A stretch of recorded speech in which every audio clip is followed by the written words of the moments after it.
биздин организмде эмне болот? Эгерде биз сарымсак жесек, ал чындап эле бардык оорулардын дабасыбы? Аны кантип дарылык максатта колдонсо болот? Ал качан катуу каршы көрсөтүлөт? Бул видеодо биз сиздер үчүн кызыктуу жана пайдалуу маалыматтарды даярдадык.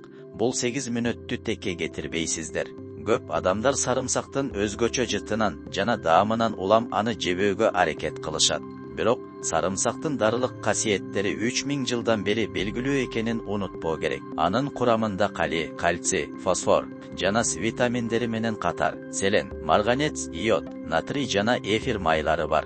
Бул заттардын баалуулугу өтө чоң. Мисалы, селен организмди рак ооруларынан коргойт жана калкан безинин гормондорунун түзүлүшүнө катышат. Марганец көптөгөн ички процесстерде маанилүү роль ойнойт жана сөөктөргө кальций сиңүүсүнө жардам берет. 6 витамини борбордук нерв системасына оң таасир этет жана серотониндин өндүрүшүн колдойт. Мындан тышкары, сарымсакта өзгөчө компоненттер, фитонциттер бар. Алар өсүмдүктү зыяндуу микроорганизмдерден коргоочу учуучу заттар болуп саналат. Ошондуктан сарымсак бактерияга, курттарга жана козу карындарга каршы таасир берет. Ал ошондой эле жүрөк кан тамыр системасын чыңдайт, кандын түзүлүшүн жакшыртат, холестерин менен кан басымды төмөндөтөт. Көптөгөн изилдөөлөр сарымсактын мээге пайдалуу экенин көрсөттү. Ал мээни атрофиялык оорулардан коргойт жана Альцгеймер оорусунун пайда болуу ыктымалдыгын азайтат. Япониялык окумуштуулар сарымсак чарчоону азайтарын аныкташкан. Ошондуктан аны физикалык жана акыл эс ишмердүүлүгүн жогорулатуу үчүн ошондой эле жүрөккө кошумча коргоо катары колдонуу сунушталат. Сарымсак сөөк жана моун системасына да жакшы таасир берет.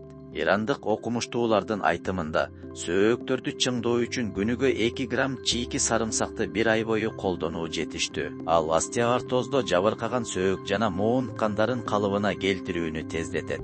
Ошондой эле сарымсак рак ооруларынын алдын алат. Анткени анын курамында клеткаларды эркин радикалдардан жана уулуу заттардан коргоочу антиоксиданттар көп. Туруктуу колдонууда ичеги, ашказан жана ооз көңдөйүнүн рагынын тобокелдиги азаят. Күнүмдүк нормасы жана колдонуу эрежелери. Күнүнө 1-3 тиш сарымсак жесе болот. Эң көп дегенде 6 тишке чейин уруксат. Мындай өлчөмдө сарымсакты күн сайын колдонсо болот. Бирок эсиңизде болсун, ач карын жегенде ашказан жана 12 ичеги оорулары пайда болушу мүмкүн. Ал эми уктаар алдында жеген бир эле тиш сарымсак сиңирүү системасын убактылуу ашыкча жүктөп, уйкунун бузулушуна алып келиши ыктымал. Элдик медицинада сарымсакты колдонуу эң белгилүү ыкмалардын бири. Сасык тумоого каршы кайнатма. 1 стакан кайнак сууга 2 чай кашык майдаланган сарымсак кошулат. Муздагандан кийин чыпкаланып, күнүнө жарым стакандан ичилет. Экинчи ыкма бөлмө температурасындагы сууда 12 саат настой кылуу. Бул ыкмада пайдалуу заттар көбүрөөк сакталат.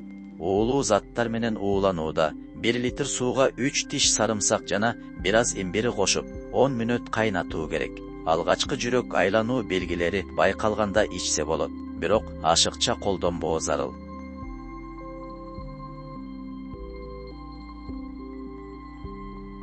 Кан басымды турукташтыруу үчүн 1 литр сүткө 5 баш сарымсак кабыгы менен кошуп 15-20 мүнөт кайнатуу. Муздагандан кийин чыпкалап, күнүнө 2 маал жарым стакандан ичүү. Курсу 2-3 ай. Күчтүү калыбына келтирүү үчүн сарымсакты сүттө бышырып, анан 1 кашык бал кошуп, жакшы аралаштыруу. Күнүнө 3 маал тамактан 30 мүнөт мурда 1 аш кашыктан ичүү. Курсу 2-4 жума. Артрит жана артрозда 7-8 чоң сарымсакты эзип, 0,5 литр алма уксусуна жана 100 мл арака кошуу. 3 жума караңгы, салкын жерде сактап, күн сайын чайкап туруу. Андан кийин сүзүп, ооругандарды сүртүүгө колдонулат. Бул настой булчуң же тарамыш созулганда да жардам берет. Эркектер үчүн эрекцияны жакшыртуу үчүн 1 сарымсакты 0,5 литр арака салып, 1 жума караңгы жерде настой кылуу керек. Андан соң сүзүп, күнүнө 3 маал 1 аш кашыктан ичүү сунушталат.